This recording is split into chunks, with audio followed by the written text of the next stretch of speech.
राधे राधे। जय जय श्री राधे। श्री हरिवंश राधा वल्लभ लाल की जय हो। सभी संतों हरिभक्तों की जय हो। पूज्य गुरुदेव महाराज की जय हो। युगल जोड़ी सरकार की जय हो। हित हरिवंश महाप्रभु की जय हो। वृंदावन धाम की जय हो। हमारे बाल गोपाल कृष्ण कन्हैया लाल की जय हो। जय श्री राधे। बहुत बहुत स्वागत है आपका हमारे चैनल में। तो आइए हम सखाओं के कन्हैया से अपनी अगली कथा का श्रवण करते हैं, जिसका शीर्षक है आम चूसते हुए। अब आपको पता है आम का तो सीज़न चल रहा है और हमारे लाला ने हमसे कथा में भी यही सेवा ले ली, आम से ही रिलेटेड। तो आइए इस बहुत प्यारी कथा का श्रवण करते हैं। जय हो। आज कोई छीका नहीं लाया है। कल ही बालकों ने निश्चय कर लिया था कि वे प्रातः आम ही चूसेंगे। किसी ने भी बालकों के इस निर्णय का विरोध नहीं किया। बालक यदि हरिवासर के दिन अन्न नहीं लेते तो उत्तम ही है।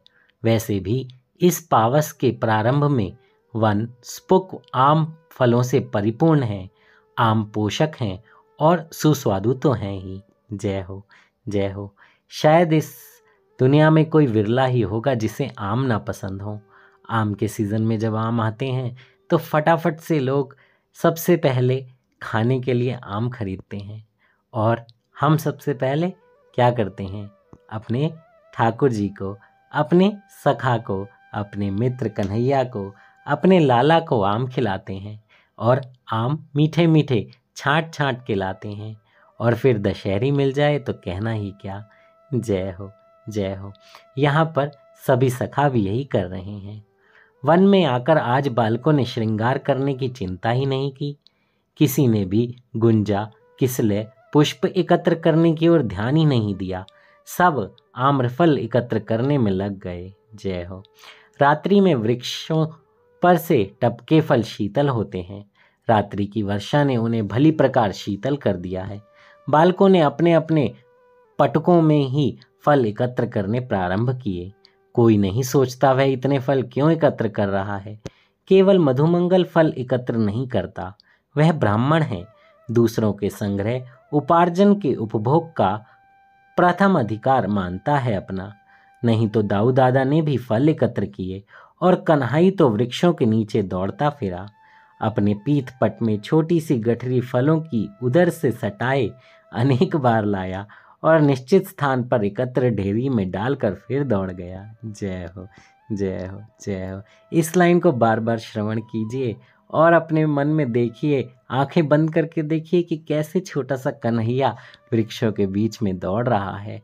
कैसे वो फलों को अपने पीताम्बर में इकट्ठा करके, छोटे से पीताम्बर में, और फिर लाकर अपनी एक जगह पर एकत्र कर रहा है और वापस दौड़ रहा है। आहा, कितना आनंद आ रहा है। इस लीला का इन दो लाइनों का श्रवण करते रहिए, चिंतन करते रहिए, बहुत आनंद आएगा। जय हो, जय हो। जल के समीप आम्रफलों की ढेरी बालकों ने एकत्र कर दी। पीले, हरे, सिंदूरी, बड़े छोटे आकार के आम्रफलों की खूब ऊंची बड़ी ढेरी एकत्र की सबने मिलकर। वृंदावन के कपि ही नहीं, पक्षी भी अद्भुत हैं। वृक्ष सुपक्व फलों से लदे झुके पड़े हैं, किंतु ये हैं कि फल को हाथ, मुख या चुंचु तब लगाएंगे जब प्रातः गोप कुमार आ जाएं और अपनी रुचि के फल एकत्र कर लें। जय हो, जय हो। ये भी तो सखा ही है ना हमारे। जय हो। आज कपियों ने आम वृक्षों पर पर्याप्त उछल कूद की, उनकी शाखाओं को कूद कूद कर हिलाया, पक्व फलों को इस प्रकार गिराते रहे, किंतु वृक्ष से उतरकर उनको मुख में देने का मन किसी एक ने भी नहीं किया। जय हो। हमारे लाला का इंतजार है सबको। जय हो। स्वच्छ मृदुल दूरवा पर बालकों की मंडली दूर तक बैठ गई। जल के समीप अनेक राशियां आम्रफलों की लगा दी हैं इन्होंने, और अब मध्याह्न की प्रतीक्षा कौन करे। बालक बहुत बड़ा मंडल बनाकर बैठे हैं। मध्य में एक छोटा सा वर्षा के निर्मल जल से भरा गर्त है और उसके चारों ओर अनेक रंगों के आम्रफलों की राशियां हैं। वेत्र, लकुट, श्रृंग सब ने पीछे जहां तहां डाल दिए हैं। दूर तक फैल कर गायें, वृषभ चर रहे हैं, किंतु मृग, गवह, केहरी आदि आज पशुओं में मिले नहीं हैं। इन सबों ने बालकों के चारों ओर मंडल बनाकर रखा है। कपियों में कुछ भूमि पर हैं और कुछ नीचे शाखाओं पर। वृक्षों पर केवल पक्षी हैं। शशक गिलहरी सबसे अधिक सुविधा में हैं। ये बालकों के मध्य में सम्मुख कहीं भी बैठने घूमने को स्वतंत्र हैं। कन्हई दाऊ दादा से सटकर उनके वाम पार्श्व में बैठा है। सब राशि में से अपनी रुचि का फल निकालते हैं। फल के मुख पर से थोड़ा सा अंश नख से तोड़कर फेंकते हैं।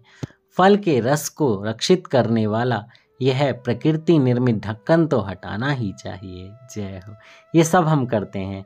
आम जब चूसने बैठते हैं, खाने बैठते हैं, तो ऊपर का छोटा सा पार्ट उसका काट देते हैं, यानी उसका ढक्कन खोल देते हैं। जय हो जय हो। थोड़ा सा रस भूमि पर गिराते हैं, फल को दबाकर, जिससे चेप का अंश भीतर न रह जाए। इतना करके तनिक झुककर फल को जल में धो लेते हैं। तू देख कितना मधुर है। नियम नहीं है कि अपने मुख में तनिक सा रस लेकर फिर फल कौन किसके मुख से लगा देगा। कन्हई कभी दाऊ दादा के मुख से फल लगा देता है तो कभी किसी सखा के मुख से। दाऊ भी कभी स्वाद मात्र देखकर फल श्याम अथवा किसी सखा के मुख से लगा देते हैं। गोप बालकों में प्राय सब उत्सुक हैं। जो भी स्वादिष्ट फल हो उसे दादा या कन्हई अवश्य चख लें। जय हो। भोग लग रहा है। हम भोग लगाते हैं ना अपने कन्हई को घर पे, यहाँ पर सखा भोग लगा रहे हैं। जय हो जय हो। मुख से फल लगाया और रुच गया स्वाद तो बैठे बैठे हाथ बढ़ाकर या उठकर समीप आकर अपने कर से ही कृष्ण के मुख से फल लगा देते हैं। शाम कोई फल हाथ बढ़ाकर ले लेता है, किसी के बढ़ाए फल में सिर आगे करके मुख लगा देता है। खट्टा है। अनेक बार यह नटखट सखा को खिजाने के लिए ही मुख बनाता है और फिर उसके हाथ से फल झपट लेता है। जय हो। तूले बालक शशकों गिलहरियों को फल पकड़ा देते हैं, चूसे फल पीछे फेंक देते हैं, क्योंकि मृग गवे आदि इन्हीं की तो प्रतीक्षा में हैं। केहरी तक गुठलियां चबाने में लगे हैं। कपी कूद कर उच्छिष्ट फेंका फल झपट लेते हैं। लाल श्वेत केशरिया पतला गाढ़ा कई प्रकार का रस है फलों में। मधुर और किंचित अम्ल मिश्रित मधुर, जिसे जो स्वाद रुचे वही कन्हई के मुख से लगाने उठेगा। तू ऐसे कितना खा सकेगा, मैं तेरा उदर भरता हूँ। कन्हई मधुमंगल की नाभि में एक आम निचोड़ दिया, वहां से रस नीचे बह चला है। बालकों के दाऊ कन्हई के भी कपोल अधर उदर पर आम्र रस लगा है। कोई भी किसी के अंग पर हाथ का रस लगाकर हंसता है। हाथ से विनोद और गुठलियां उछालते सब आम चूसने में लगे हैं। जय हो जय हो। कितनी प्यारी लीला है। सखाओं की बहुत बहुत बहुत प्यारी लीला है। हाँ, ये लीलाएं ऐसी नहीं हैं कि आपको रुलाएं, लेकिन इतनी प्यारी लीलाएं हैं।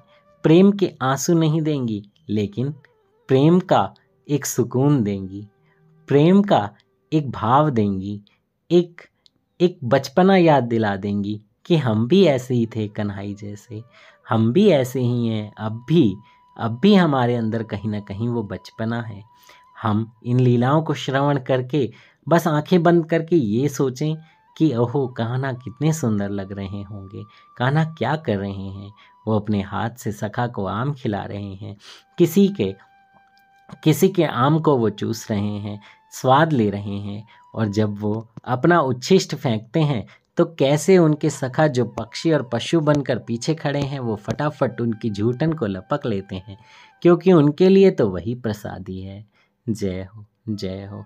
इस भाव को अपने मन में रखते हुए, अपने लाला को प्यार करते हुए हम इस कथा को विश्राम देते हैं।